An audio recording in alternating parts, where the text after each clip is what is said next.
Ja volim da prije svake propovjedi ispričam jednu priču, ako tu ima bar nekoliko djece, a ovdje ih vidim troje zajedno sa svojih dvoje. Ja nosim takva iskustva iz djetinjstva da sam čuo mnoge propovjedi i da mogu da se sjetim samo dvije o čemu su bile govorile. Ali se zato sjećam sve jedne priče koju sam čuo, a sa druge strane nisam ih čuo puno. Jer nekako bogosluženje išlo u tom pravcu da ne dotiče taj aspekt i te teme. Priča kaže kako je jedan čovjek, bio je glava porodice, imao je suprugu i djecu, kako se malo umorio od tog života u porodici i u domu. I onda je odlučio da krene na putovanje ka nebu. I rekao je, tamo ću da živim u sreći i u miru, bez brige. Jednog jutra on se pozdravio sa ženom i sa svojom djecom, napustio je grad u kojem je živio i hodao je 3 dana bez prestanka dok se nije umorio. I onda je legao pored puta malo da se odmori, skinuo je svoje cipele i stavio ih tako u tom pravcu kuda treba da nastavi da putuje. Dok je spavao, naišao je jedan drugi čovjek putem i htio da se našali i uzeo je te cipele i okrenuo na drugu stranu. I ovaj čovjek je odspavao, ustao, probudio se, nije mnogo razmišljao, obuje cipele i krenuo putem nazad, odakle je došao. I poslije par dana on je primijetio da mu sve izgleda poznato. I on je, kaže priča, razmišljao, sigurno se približavam nebu, jer je rečeno da će nebo imati tu neku poznatu ljepotu o kojoj smo negdje nekada ranije čuli.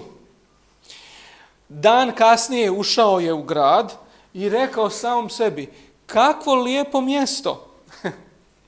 I dok je prolazio kroz ulice, vidio je mnoga poznata lica i svi su mu se smiješili i pozdravljali, a on nije baš to sve razumio. I onda je došao do kuće koja je izgledala ista onakva kako je on sagradio. Stao je pred tu kuću, pokucao na vrata i na vratima se pojavila žena i djeca koja su izgledala veoma slično kao porodica koju je on ostavio. A oni su ga iskazali mu dobrodošlicu i pozvali da uđe unutra. Priča kaže kako je čovjek ušao u kuću i živio sretno do kraja života. Vjerovatno nam priča daje mnogo pouka, a jedna od prvih koju želim da kako naša djeca, a tako i mi odrasli, da zapamtimo i naučimo, jeste da dođemo do tačke u životu gdje budemo zadovoljni. Danas je jako teško održati tu osobinu. Stalno nas bombarduju reklamama kako je negdje neko tamo živi ljepše, bolje, udobnije i kako to sve što ti imaš, bilo da je bračni drug, djeca, kuća, posao, auto, kako je to sve loše i sve slabo i kako bi trebalo da dobiješ nešto drugo. Ali Bog nas uči da kada se naučimo biti zadovoljni, da je On onda spreman da nam da više i bolje ono što nam treba. Prije nekoliko godina se desilo jedno zanimljivo iskustvo koje sam doživio. Još je zanimljivije što sam ga doživio sa par Makedonaca, sa par ljudi baš iz ovog vašeg kraja. Naime, zadesio sam se na aerodromu i kada sam trebao da napustim aerodrom, nisu mi dozvolili. Službenici tamo, koji su stajali na vratima, rekli su da postoji dojava kako je postavljena bomba i da niko ne smije da napusti aerodrom. Ne znamo kad, jednostavno moramo da budemo tu u jednoj, čak to nije bila ona velika čekaonica aerodroma, nego jedna pomoćna mala. I tu smo morali da budemo svi mi i da čekamo trenutak kada će nas pustiti da idemo dalje. mi nismo mogli da znamo da li je tačno to ili ne. I vi znate, veoma često postoje te lažne dojave. Često se djeca igraju telefonima i uzmu telefon sa kojeg ne možete da provjerite broj, nazovu i kažu neku javnu ustanovu, javni prostor i kažu podmetnuta je bomba.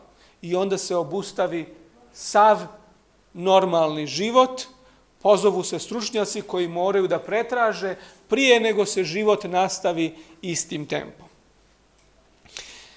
Dakle, mi nismo znali da li je to tačno ili nije, mi smo morali da vjerujemo onima koji nam kažu sad možete, a sad ne možete izaći. Mi nismo imali drugu opciju. Bili smo tu gdje jesmo i bili smo zatvoreni. I najteža stvar, morali smo da čekamo, a ne znamo koliko.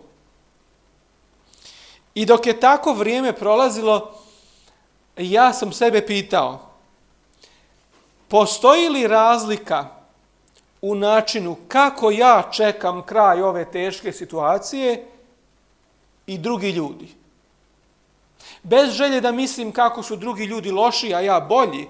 Ne, nego sam ispitivao sebe, onu činjenicu da se ja izjašnjavam, ispovijedam kao hrišćanin, kao sledbenik Isusa Hrista. Da li to što ja slijedim Isusa Hrista pravi neku razliku dok ja čekam kraj ove teške situacije? Nije bilo mnogo mjesta za sjedenje i ljudi su se, jel tako, odmah pootimali za klupe i za mjesta i neki drugi su morali da stoje cijelo vrijeme. I onda smo gledali sa strane kad će se neko umoriti ko sjedi, pa da mi, jel tako, utrčimo i sjedemo na drugom mjestu. I onda smo mnoga druga iskustva i iskušenja imali na tom kratkom prostoru dok smo čekali da se oslobodi i da se otvore vrata. Zašto to pričam? Ovo moje iskustvo od prije par godina mi je bilo veoma slično iskustvu u kome mi danas živimo. Kažu nam da se svijet jako promijenio i da nikada više neće biti isti. Da se nikad više nećemo vratiti na život kakav je nekad bio. Ne objašnjavaju mnogo šta to znači, da li će to biti lošije ili bolje, ali niko od nas ne voli neke nepoznate novosti. Mi smo naučili i navikli na jednu rutinu života i kada bi vam sad neko rekao iznenada, sljedeće sedmice se seliš možda najbliže u Negotino, pa vi bi rekli ček malo. Kako to tako odjednom iznenada? Ja nisam spreman. Tamo kod nas kažu 2 put seliš, jednom goriš. Što će reći da je česta selidba jednaka nekim lošim događajima u životu, kada se stvari i život promijenu. Uz sve to religiozni ljudi se pitaju, da li je ovo kraj svijeta o kome smo tako dugo slušali, koga smo iščekivali sa strahom ili sa radošću, kako ko. I postoje različita mišljenja. Upravo zato što je svijet danas polarizovan, podijeljen više nego ikada. Ranije su se ljudi dijelili po svojim pogledima u zavisnosti od grupe kojoj pripadaju. Danas i u jednoj te istoj grupi, vjerskoj zajednici, partiji, vi nalazite mnoštvo različitih mišljenja. Činjenica da pripadate samo jednom kolektivu ili zajednici ne znači da dijelite ista mišljenja. I u našoj crkvi postoje razlike. Postoje različiti doživljaji na situacije koje nam se dešavaju. I svako ima slobodu da svijet i da događaje doživljava na svoj način, ali kada govorimo, kada dajemo neke tvrdnje, one bi trebali da budu bazirane i zasnovane na Svetome pismu, na učenje Biblije, na onome tako govori Gospod. Jedna od karakteristika ovog vremena jeste poplava raznih informacija putem medija i putem interneta. Najčešće ljudi prilaze jedni drugima i kažu: da li si čuo? Ja sam čuo, ja sam čula. I rijetko imamo mogućnost da ispitamo vjerodostojnost, istinitost izvora koji nam je dao informacije. Na internetu je to još teže. Vi možete kreirati bilo šta, bilo kakvu vijest ili web stranicu da izgleda kao stvarna i da bude lažna. I ne samo to, nije to samo na internetu, to je u cijelom svijetu. Od prije 3 godine jedan termin je ušao u rječnike koji se na engleskom zove fake news, lažna vijest. Ali te vijesti tako mnogo utiču na ljude, bez obzira da li su lažne i da li nisu. Zato se postavlja pitanje, bar ja sebi postavljam pitanje, da li je ovo kraj svijeta koga smo očekivali? I još važnije, ako jeste, šta mi treba da radimo? Kako mi treba da se ponašamo?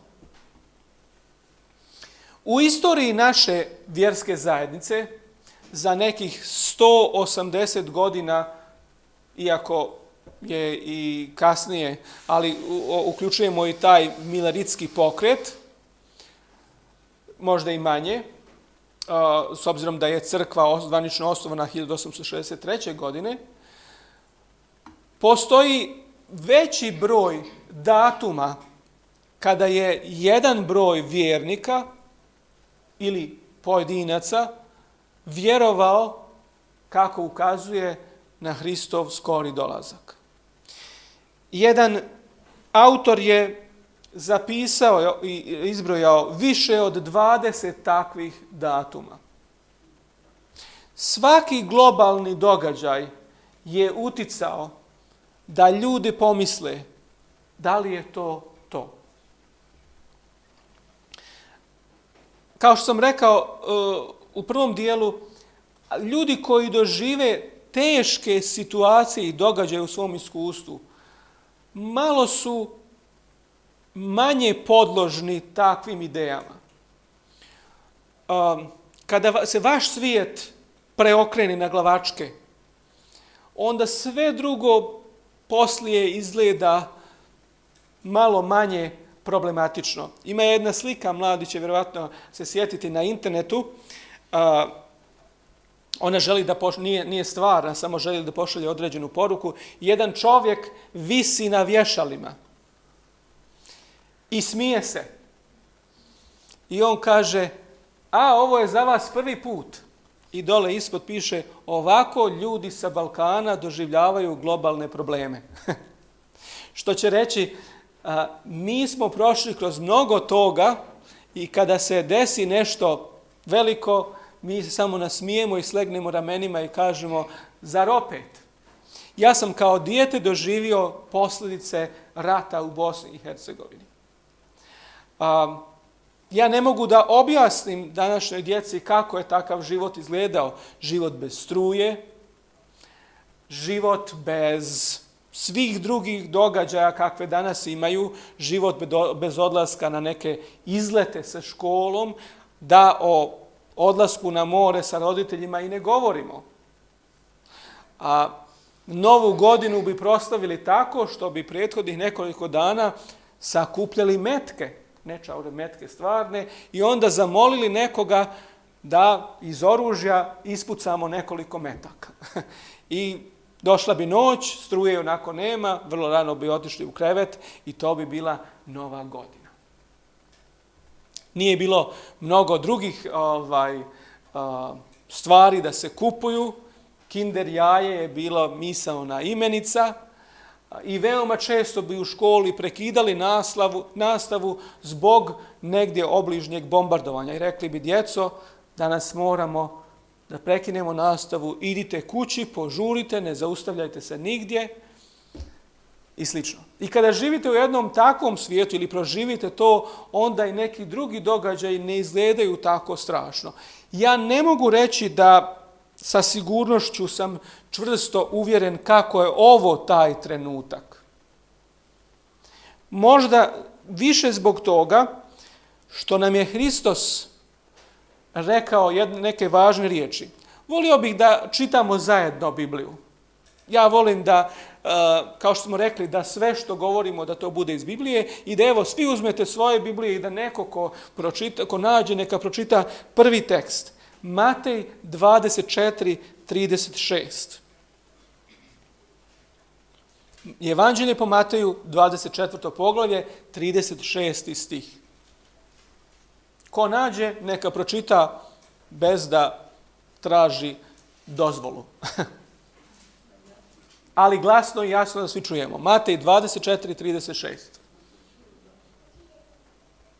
Pastore? A za onoj deni čas niko ne znaje, ni nebesite angeli, a samo moj otac. Hvala. Ovo je jedan zanimljiv tekst kojeg ljudi imaju tendenciju da previde.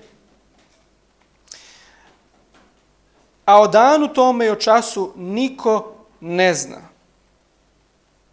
I malo kasnije u istom poglavlju kaže: zato i vi budite gotovi, jer u koji čas ne mislite doći će Sin čovječiji.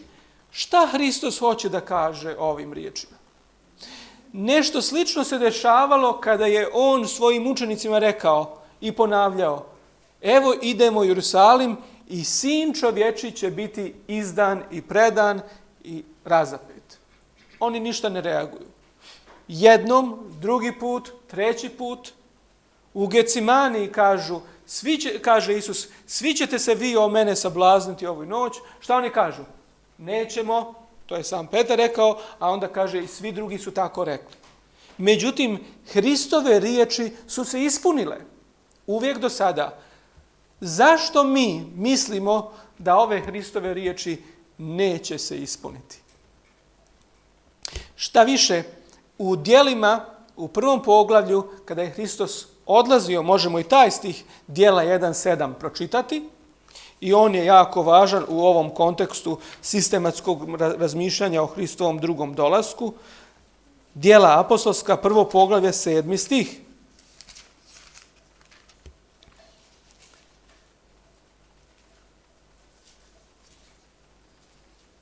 Može neko da pročita?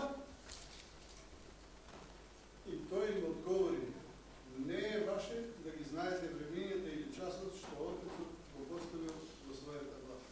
Hvala. Ponovo zanimljive Hristove riječi. On nam kaže da nije dobro za nas da znamo dan, da znamo čas, da znamo tačno vrijeme. Zašto nije?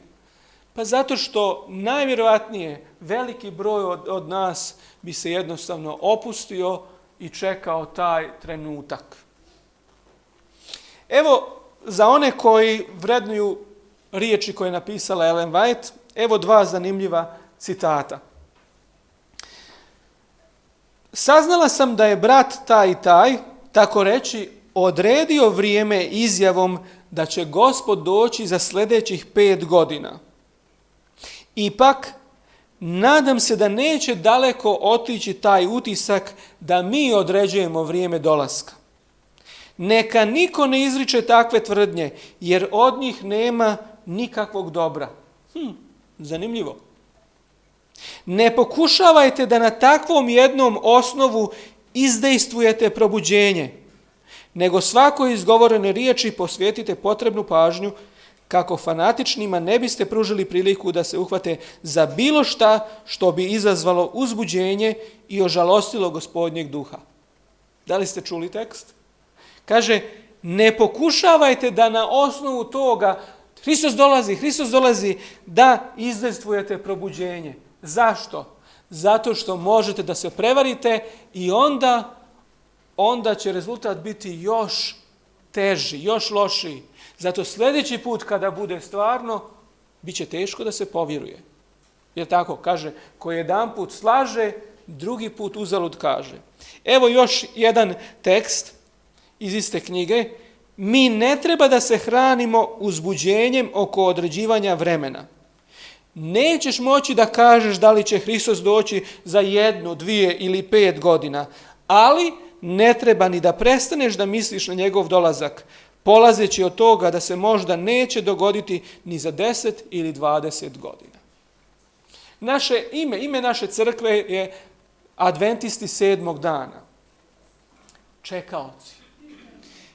I ti čekaoci nisu vezani za globalne ili lokalne događaje. Mi se vezujemo za Hristovo obećanje, jer je on rekao, evo ja ću doći ponovo. Mi ne čekamo ispunjenje znakova, mi čekamo ispunjenje njegovog obećanja. I onda to nije usko vezano uz neke ove ili one događaje. Ja volim onu pjesmu, ne znam da li postoji u vašoj makedonskoj pjesmerici, s neba će uskoro doći naš spas, i onda drugi dio kaže, možda večeras još. Možda večeras još. Jer ta pjesma i takav stav prepušta sve u Božje ruke. I kaže, ja želim da budem spreman za tad. I mi naravno, već smo čitali, Isus je najveći broj znakova vremena, ne znakova kraja, dao u Evanđelju po Mateju 24. poglavlju. I hajde da zajedno sada vidimo da li nam je on tu rekao, evo, recimo, hipotetički, recimo da je ovo kraj. Ovo je posljednje vrijeme, nema ništa posle toga. Ponovo postavljam važnije pitanje, šta bih ja trebao da radim u tom posljednjem vremenu? Kako bih ja trebao da se postavim da bi bio spreman za taj slavni događaj o kome su hrišćani svih vijekova i svih denominacija, bar pojedinci iz svih tih denominacija, očekivali. Za njih je to bila blažena nada, vrhunac i rješenje svega što se dešava na ovom svijetu. Hajde da čitamo zajedno. U istom poglavlju Hristos, u 24. poglavlju, on daje znakove, ali onda nastavlja sa pozivanjem na određene aktivnosti, na određena djela, na određene stavove. Svi znakovi se završavaju negdje oko 42. stiha gdje Hristos poziva i kaže, stražite dakle, jer ne znate u koji će čas doći Gospod vaš. Mi ne znamo.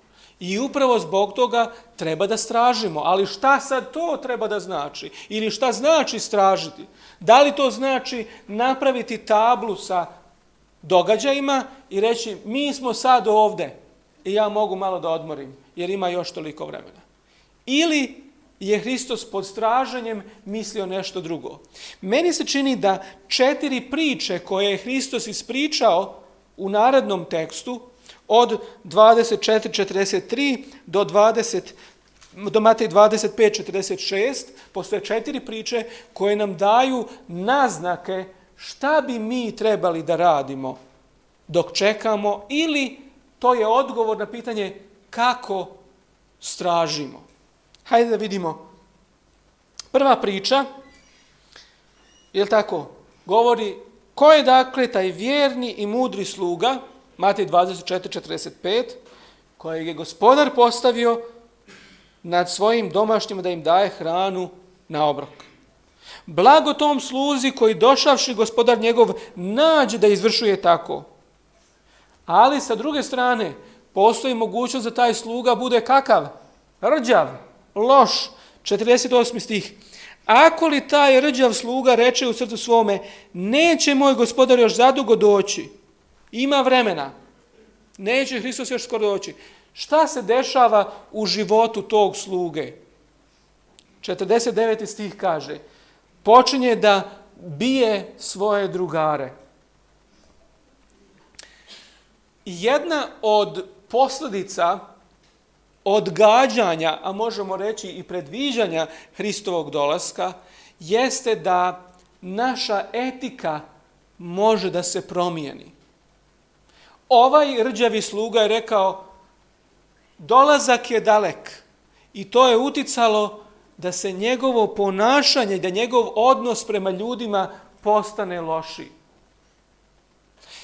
Tako da je moj prvi zaključak, odgovor na pitanje šta znači stražiti jeste, zapitajmo se kakvi su naši odnosi prema ljudima. Dok čekamo drugi Hristov dolazak, naši odnosi bi trebalo da se poprave. Naši odnosi sa bračnim drugom, naši odnosi sa djecom,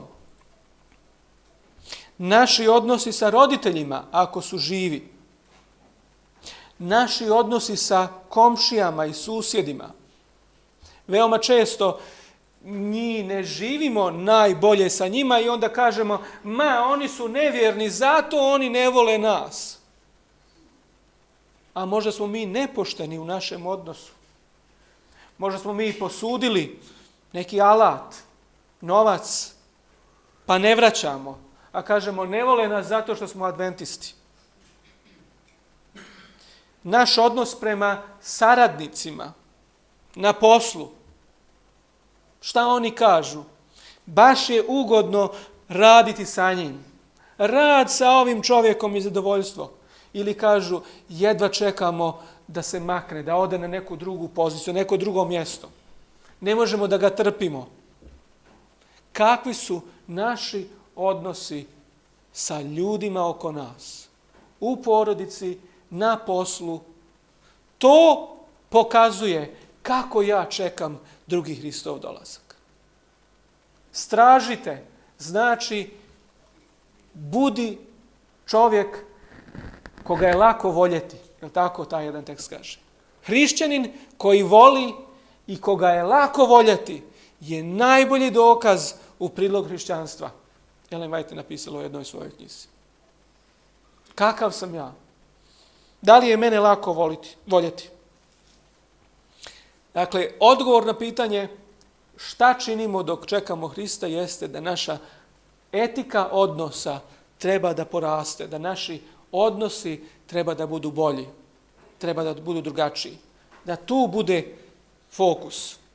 Dalje, sljedeća priča o 10 djevojaka, govori o mnogo toga, ali evo jedan aspekt, kaže, 3. stih, lude uzevši žiške svoje, ne uzevši sa sobom ulja. Mnogo puta ste, vjerujem, pročitali ovaj tekst i mnogo puta ste ga čuli u kontekstu propovjedi. Šta on govori?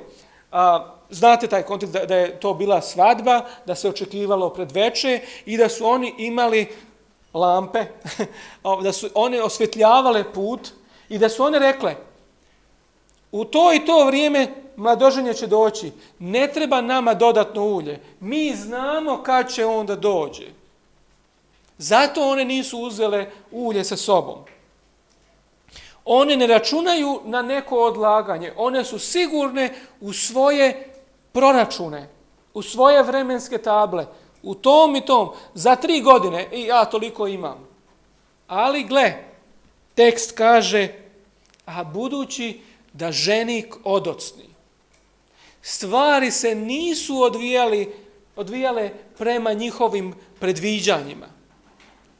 I one nisu bile spremne.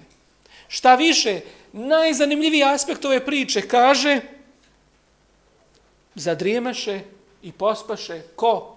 Lude? Sve. I mudre i lude. Zašto? Zato što tekst raniji kaže, jer ne znate u koji čas će doći Gospod vaš. I za mudre djevojke nije ni bilo problem što su zaspale, nije ni bilo problem što nisu znale. Zašto? One su bile spremne. One su uzele ulja sa sobom dodatnog. Što će reći? Naša lična duhovnost. Kako počinjemo dan? Ja veoma često ustajem I pored mene telefon. Tako, pa da vidimo šta je najnovije, šta je prvo, ko je zvao, ko je propustio. Tako, telefon me budi, umjesto da ustanem i kažem, Gospode, šta želiš danas? Gdje želiš da me vodiš? Šta želiš da ja činim za tebe? Evo, ovo su moji planovi. Molim te, ako su dobri, blagoslovi ih i povedi me. Ako nisu, izmijeni ih. Pošalji me na drugi put, na drugu stranu. U našoj ličnoj duhovnosti mora postojati taj nadprirodni dodir, usmjerenje Božje. Ne postoji ništa drugo što se može uporediti s tim. Kada ste vi sigurni da vam je Bog na sebi, na njemu specifičan način progovorio. Ja ne doživljavam to često, ali kad doživim, to je vrhunac mog duhovnog života. Nedavno sjeo sam i odvojio vrijeme i čitao Bibliju. I u jednom trenutku mi je došla misao, javi se toj i toj osobi. I ja kažem, hoću. Moj telefon je bio isključen na onom modu da ne mogu da primam pozive. I kada sam završio sa čitanjem, sa molitvom, uključio sam telefon i poruka od te osobe je stigla. Gospod me je pripremio za ono što treba da... Ja ne mogu ništa ljepše da doživim u životu kad sam siguran da me Bog povede. I kad vi znate, aha, da, to je to što trebam da radim. Siguran sam. Zdrava duhovnost, kontinuirani odnos sa Bogom jeste odgovor na Hristov poziv. Stražite jer ne znate. Sljedeća priča.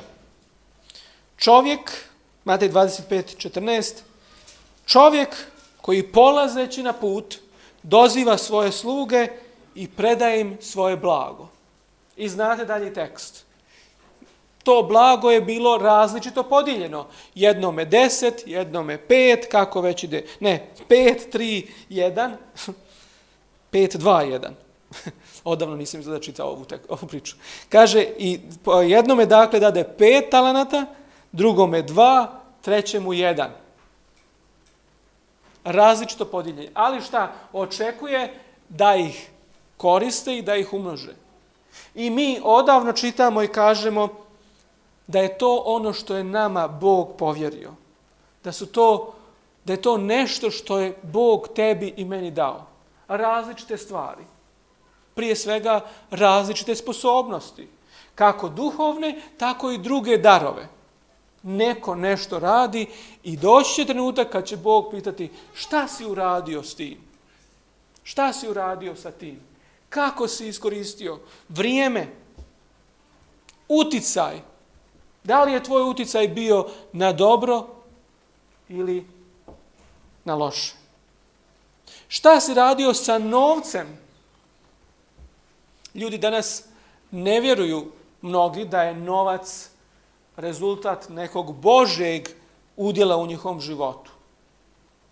To je ono što sam ja zaradio. Šta Bog ima sa tim? Ali u suštini novac je vrijeme pretočeno u nešto što mi ljudi koristimo za razmjenu.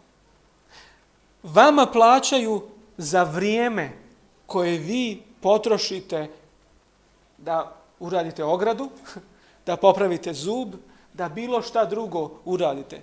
Vama ne plaćaju samo te usluge. Plaća se vrijeme.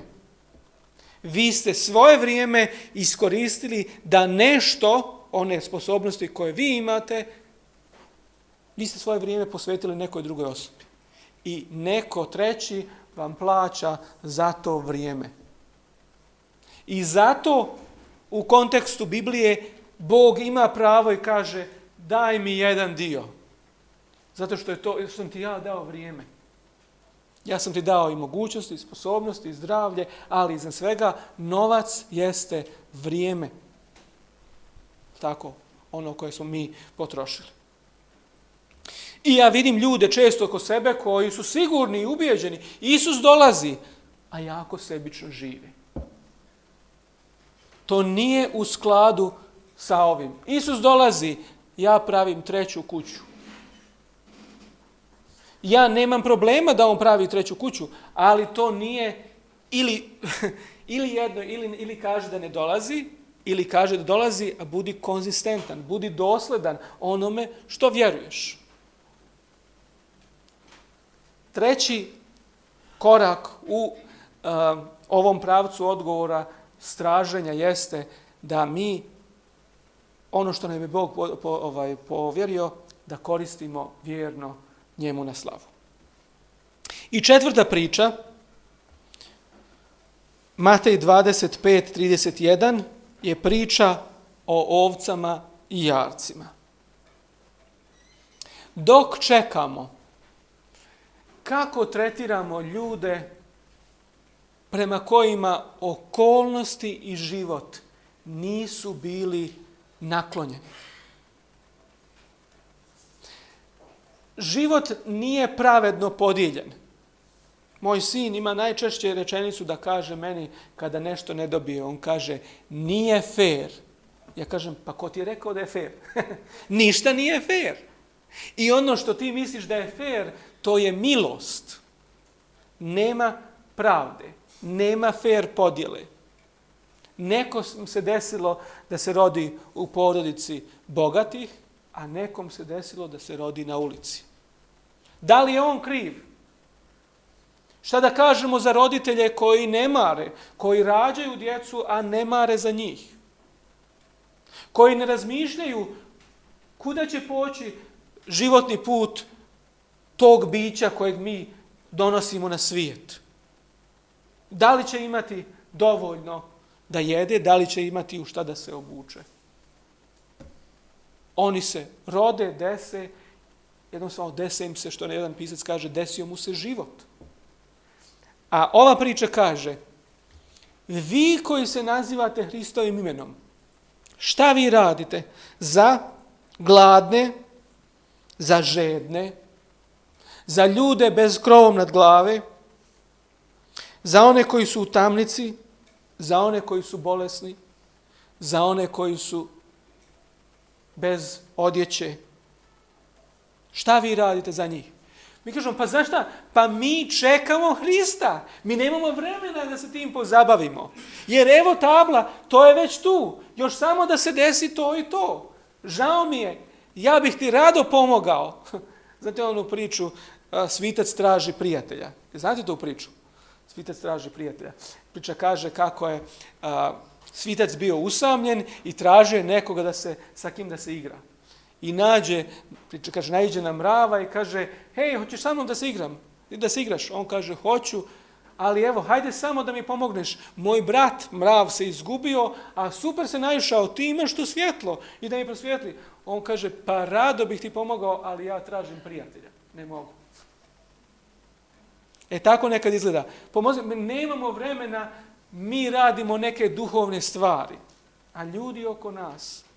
Naravno, nemamo i svi mogućnosti sve. Mi ne možemo nahraniti sve gladne, ne možemo obući sve gole, ali tamo ima onaj tekst koji kaže, ona što može učini.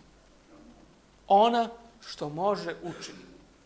Svako od nas, ako ništa, može podijeliti riječ saučešća ljudima koji se nalaze u težim situacijama od nas. Hristos kaže, to će biti način kako se vi spremate za moj dolazak. To je način kako vi stražite dok ja ne dođem. Jer što činite za mene. To je vrhunac ove priče. Kaže, Gospode, kad smo tebe vidjeli gladna? Kad smo tebe vidjeli žedna? Pa da smo mi znali da si to ti, mi bi to uradili. Jer bi znali onda da se to nešto nama, tako, računa. Ali Hristos kaže, ne, vi ste skroz pomiješali i pobrkali. Kad ste njima uradili, meni ste uradili. Zašto? Zato što ste radili onima koji ne mogu da vrate. A to je božanski duh djelovanja, Božji duh djelovanja na ovom svijetu. Jer kaže, Bog zapovijeda suncu, te obasjava i zle i dobre. I dok čekate, Hristos kaže, hajde, odražavajte moj karakter. Nemojte pitati, da je on, što on ne radi, što on nije uradio i što on nije ovako. Pomozite ako možete. Jer je to Hristov duh. Jer to kada činiš za Hrista. Nedavno sam posjetio jedan manastir. Bez želje da ikoga kritikujem ili negiram nečiji doživljaj religioznosti, ali kad bi se sva ta energija koja je usmjerena tamo posjeti jednog svetog mjesta usmjerila za pomoć ljudima.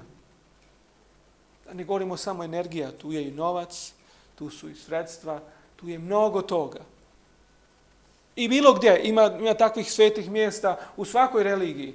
Neko je negdje umro i onda ljudi naprave velike napore, putovanja da dođu do nekog svetog mjesta i da nešto obave. A Hristos kaže, mene imate svagda sa sobom. U bolesnima, u gladnima, u žednima ovoga svijeta. Ja sam tu. Samo me ne vidite. Jer je mnogo lakše zaputiti se u Meku, 1000 kilometara daleko, nego pružiti ruku nekome ko je tu tako blizu, a u potrebi. Ako idemo i na druge kratko tekstove u Novom Zavjetu koji govore eshatološkim tonom, koji govore o Hristovom dolasku, vidjet ćemo iste ideje. Evo samo kratko. 1. Solunjanima 5. poglavlje. Vi znate, kaže, jer će sam Gospod sa zapovješću, sa glasom arhanđelovim i strumom Božom sići s neba, mrtvi u Hristu, to je 4. poglavlje, kaže, potom i živi koji smo ostali, bit ćemo uzeti s njima u oblake na susret Gospodu i na nebo. A onda kaže, a za časa i vremena, braćo, nije vam potrebno pisati. Jer zašto? Jer je postojalo pitanje kad će to da se desi. Pavle kaže, nije potrebno da vam pišem. Zašto? Jer sami znate da jamačno da će dan Gospodnji doći kao lupež noću. Jer kad kažu mir je i nema se šta bojati, onda će iznenada napasti na njih pogibao kao bol na trudnu ženu. A onda kaže, a vi niste u tami, nego se sinovi vidjela i sinovi dana, da ne spavamo kao i ostali, nego da pazimo i budemo trijezni. To je odraz Hristovih riječi, stražite. I šta to onda znači? Evo šta on kaže. Toga radi, utješavajte jedan drugog, popravljajte svaki bližnjega svojega, prepoznajte one koji se trude među vama, poučavajte neuredne, utješavajte malodušne, branite slabe, snosite svakoga, gledajte da niko ne vraća kome zla za zlo, nego svagda idite za dobrom, radujte se svagda, molite se Bogu bez prestanka, na svačemu zahvaljujte. To je način kako se straži i iščekuje Hristov drugi dolazak.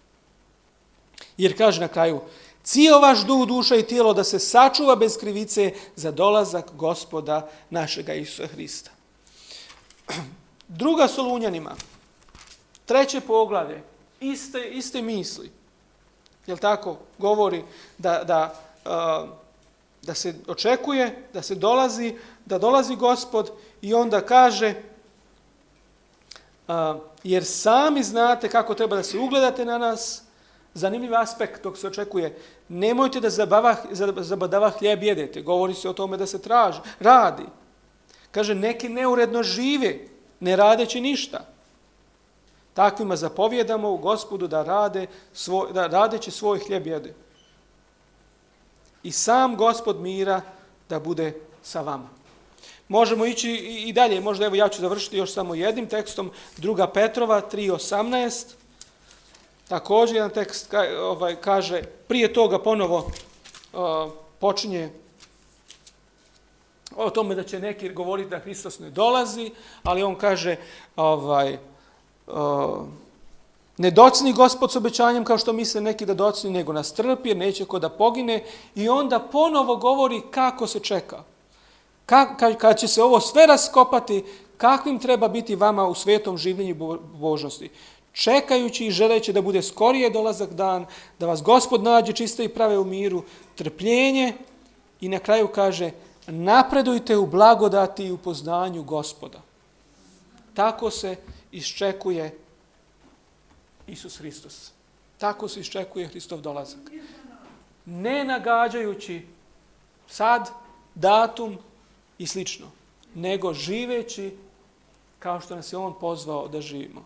Jer ako ne znamo Hrista, ako njega lično ne poznajemo, šta nam vrijedi Hristov dolazak?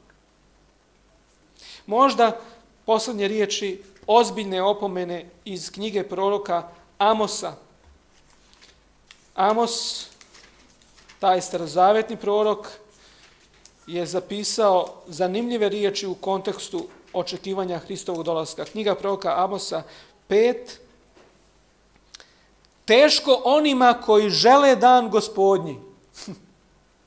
Šta će vam dan Gospodnji? Pita Amos. Tada je mrak, a ne vidjelo. To je kao kad bi ko bježao od lava pa bi ga sreo medvjed, ili da bi ko došao u kuću, naslonio se rukom na zid pa bi ga zmija ujela. Nije li dan Gospodnji mrak, a ne vidjelo, i tama bez svjetlosti?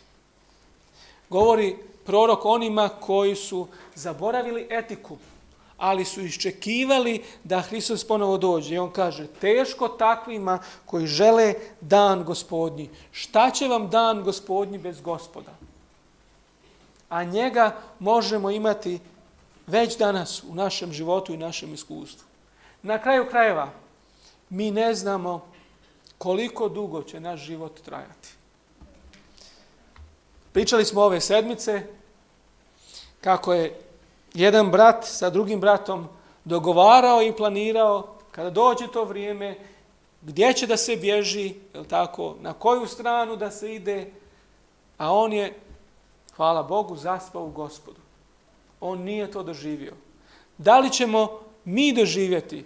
Ja ne znam. Ali to nije toliko ni važno. Važno je da već danas živimo sa Hristom. Tako da on došao večeras, došao za godinu dana ili za 5 godina, da nas nađe, kao što mu kaže, mire, čiste i prave. Da budemo s njim.